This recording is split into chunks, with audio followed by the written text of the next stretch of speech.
before my interview, well, first of all, I prayed. I got on my knees and I was like, Lord, help me through this. You know how nervous I get during these things. I am a nervous sweater. Perspiration everywhere. My face starts twitching. Like, I'm just a mess. So like in moments like this, like I just have to surrender, give it all to God, and that's what helps calm me down. But whatever helps you calm down and feel that confidence, do that. Whether that's praying, whether it's words of affirmation, whether it's talking to a friend, do what's gonna give you peace of mind in that moment.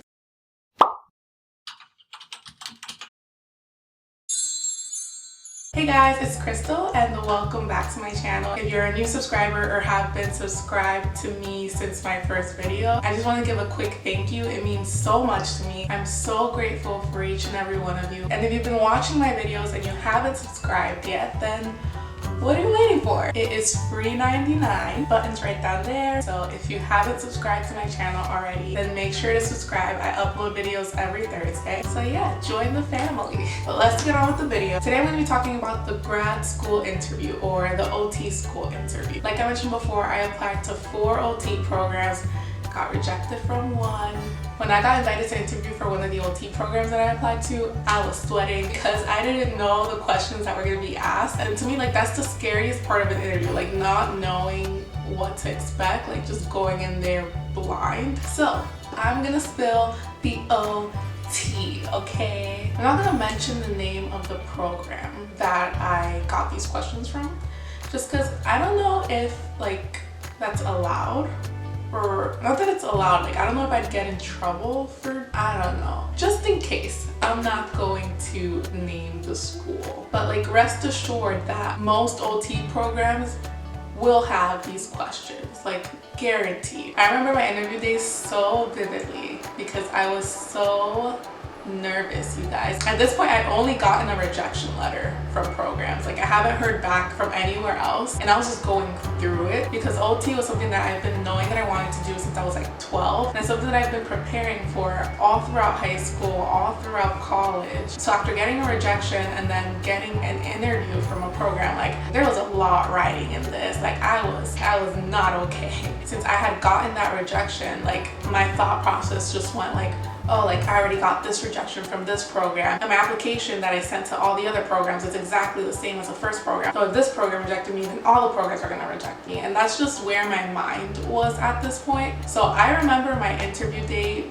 very vividly. I woke up super early. Honestly, I don't even think I slept. I couldn't sleep. As I was getting ready, like I just remember like putting on worship music and just praying the entire time up to the point that I shook the interviewer's hand. Your girl was sweating profusely, and I remember getting there like half an hour early because I couldn't just sit around and wait anymore. I was like, you know what, I'm just gonna drive to the interview and maybe just wait in the parking lot because I can't.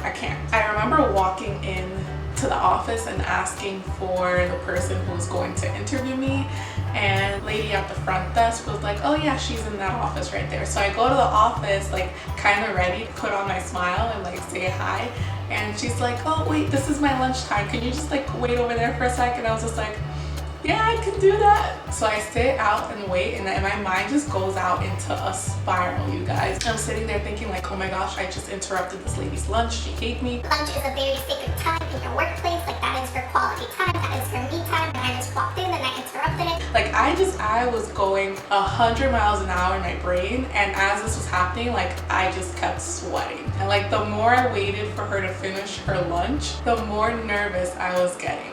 But she finally called me in, and I called myself, and I did the interview and it was fine. I actually ended up getting into the program even though I didn't choose to go there. But I just wanted to share my interview experience to let you guys know that it's okay to be nervous. All of the feelings that you're feeling right now are valid, and you will be okay. You will get through this. So the first question that they asked me was, what are your most valuable occupations?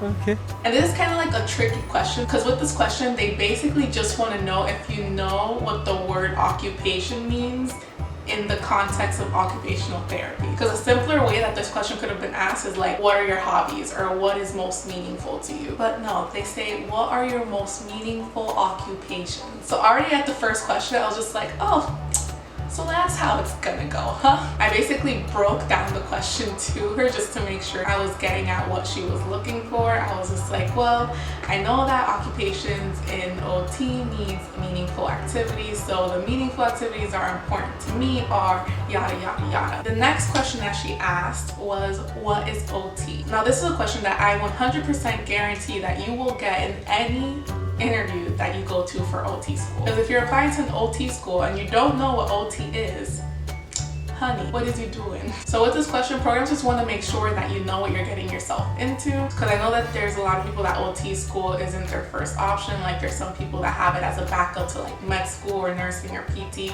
which is fine, but just make sure that you know what it is before going into that interview. You know, before even applying to the program. And for those who still don't know what OT is, I actually have a video detailing what OT is, so you can check that out. The next question that they asked was, what is the difference between OT and PT?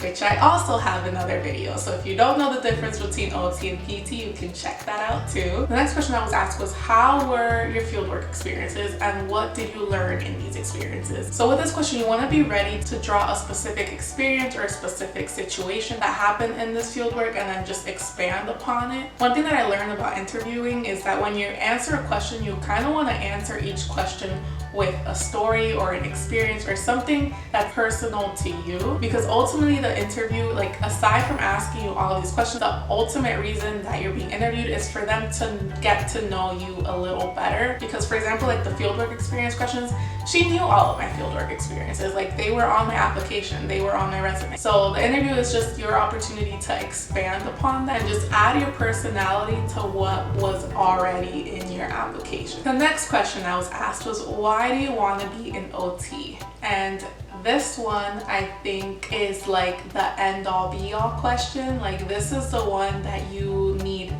to have a solid answer for.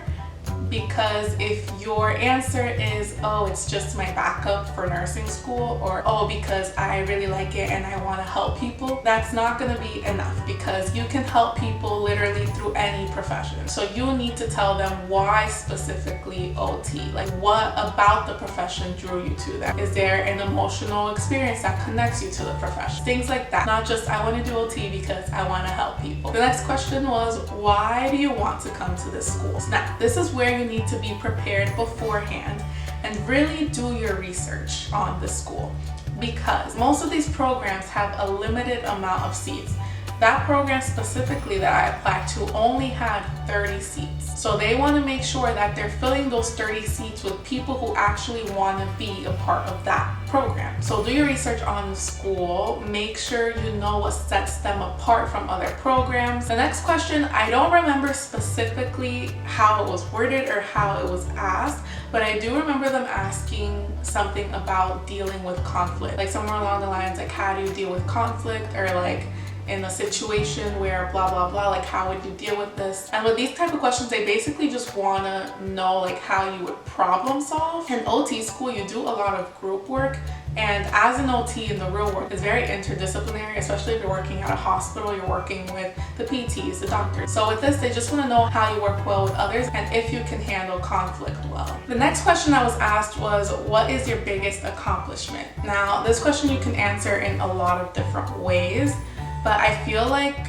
for the most part, what they're trying to get at is who you are as a person and what is most valuable to you. So for example, if you say that your biggest accomplishment was having one of your research article published, then they know that you really value research and that research is important to you, and it's probably something that you're gonna wanna go into moving forward. If you tell them that your biggest accomplishment was going on a service trip to Africa, helping children and families with autism, then they know that you really value service and that you're passionate about helping others. So really with this question, they just wanna see what your values, what your beliefs are, and what you're passionate about. Okay, this is gonna be a question that will probably be asked across the board, not even probably, like 100% asked, and it was, if you have any questions.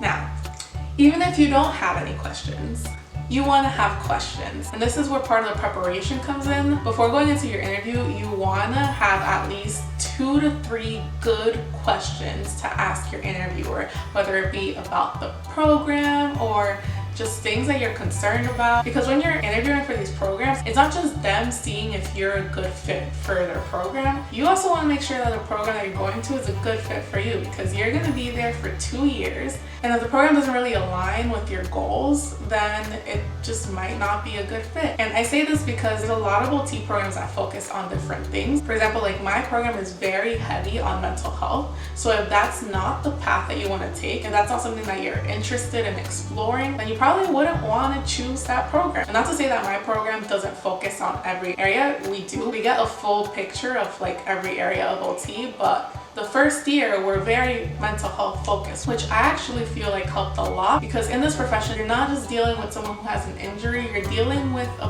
person who has feelings and emotions and might be going through all of these changes, and you need to be prepared to deal with that side of things too. So even though I'm not personally going into the area of mental health and OT, I still felt like it was a good foundation and a good background to have. But if I weren't interested in that, then I probably wouldn't have chosen that program. So when choosing a program, you have to see if the program is a right fit for you as well. Okie dokie then. I think that's it. That was my interview. I actually felt so much shorter than it really was. These interviews are usually like half an hour long, but I felt like I was in there for like 10 minutes. Like when she was like, oh, so you have any questions for me? I was like, what? That's it? So for me, it just flew by. After the interview, like a week later, I just sent her a thank you email. And this is something that I encourage you guys to do after you interview too, because again, it just shows that you're really interested in the program and that you enjoy talking with them. I even suggest that in your note or in your email, you include something from the conversation that you had with them, just so that they can like put 2 and 2 together and remember who you are, because they're probably interviewing so many people throughout the week that,